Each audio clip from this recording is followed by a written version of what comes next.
FIFA কংগ্রেসে রচিত হলো এক নজিরবিহীন সংঘাতের দৃশ্য, যেখানে একটি হ্যান্ডশেকের বদলে আছড়ে পড়ল গাজার দীর্ঘশ্বাস আর তীব্র ঘৃণা।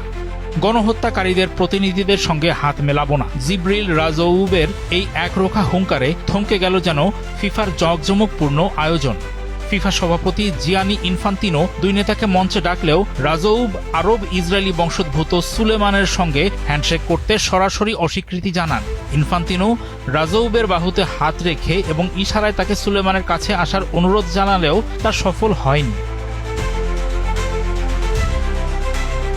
হাত মেলাতে না চেয়ে রাজউব বরং বলেন, ইসরায়েলিরা তাদের ফ্যাসিবাদ এবং গণহত্যাকে আড়াল করার জন্য যাদেরকে নিয়ে এসেছে আমি তাদের সঙ্গে হাত মেলাতে পারি না। আমরা চরম কষ্টের মধ্যে আছি। কংগ্রেসে হাজির থাকা ফিলিস্তিনি ফুটবল অ্যাসোসিয়েশনের সহসভাপতি সুসান শালাবি সংবাদ মাধ্যম রয়টার্সকে এসব জানান। গাজায় গণহত্যার অভিযোগ বরাবরই অস্বীকার করে আসছে ইসরায়েল। পরে সংবাদ মাধ্যমের সঙ্গে আলাপকালে রাজউব আরও বলেন, জিয়ানি ইনফান্তিনো মতপার্থক্য দূর করে মানুষকে একত্রিত করার চেষ্টা করতেই পারেন, কিন্তু সম্ভবত তিনি ফিলিস্তিনি জনগণের গভীর যন্ত্রণার কথা বুঝতে পারছেন না। খেলাধুলা অবশ্যই খেলাধুলা, এর প্রতি সম্মান থাকা উচিত, কিন্তু অন্য পক্ষ যদি বেনিয়ামিন নেতানিয়াহুর মতো একজন অপরাধীর প্রতিনিধিত্ব করে এবং এমনভাবে কথা বলে যেন নেতানিয়াহু একজন মাদার তেরেসা, তাহলে কিভাবে তার সঙ্গে হাত মেলানো বা ছবি তোলা যায়?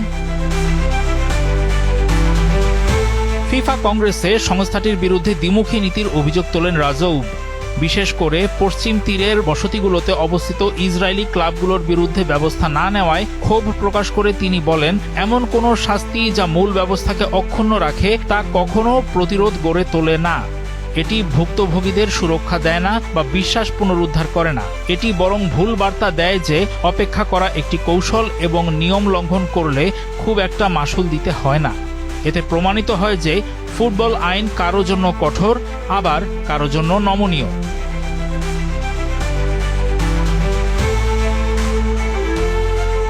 ফিলিস্তিনি ফুটবল অ্যাসোসিয়েশন দীর্ঘকাল ধরে যুক্তি দিয়ে আসছে যে পশ্চিম তীরের বসতিভিত্তিক ক্লাবগুলোর ইসরায়েলি লিগে খেলা উচিত নয়। ফিলিস্তিনিরা অঞ্চলটি তাদের ভবিষ্যৎ রাষ্ট্রের অংশ হিসেবে দাবি করে। গত মাসে ফিফা জানায়, পশ্চিম তীরের অমীমাংসিত আইনি ব্যবস্থার কারণে তারা ইসরায়েলি ফুটবল অ্যাসোসিয়েশনের বিরুদ্ধে কোনো ব্যবস্থা নেবে না। এর প্রেক্ষিতে ফিলিস্তিন ফুটবল অ্যাসোসিয়েশন এখন কোর্ট অব আরবিট্রেশন ফর স্পোর্টসে আপিল করার সিদ্ধান্ত নিয়েছে। রাজউব বলেছেন, পশ্চিম তীর কোনো বিতর্কিত অঞ্চল নয়। তার অভিযোগ, শুধুমাত্র বর্তমান ইসরায়েলি সরকারই আনুষ্ঠানিকভাবে পশ্চিম তীর, গাজা এবং পূর্ব জেরুজালেমের মর্যাদা নিয়ে বিতর্ক তৈরি করছে। অনুষ্ঠান শেষে রাজউব যখন ভ্যাঙ্কুভার কনভেনশন সেন্টার ত্যাগ করছিলেন, তখন বাইরে একদল লোক তাকে স্বাগত জানায়। সেখানে উপস্থিতদের মধ্যে কেউ কেউ ফিলিস্তিনের সমর্থনে স্লোগান দিচ্ছিলেন, আবার কেউ কেউ পিএফএ প্রধানের অবস্থানের বিরোধিতা করছিলেন।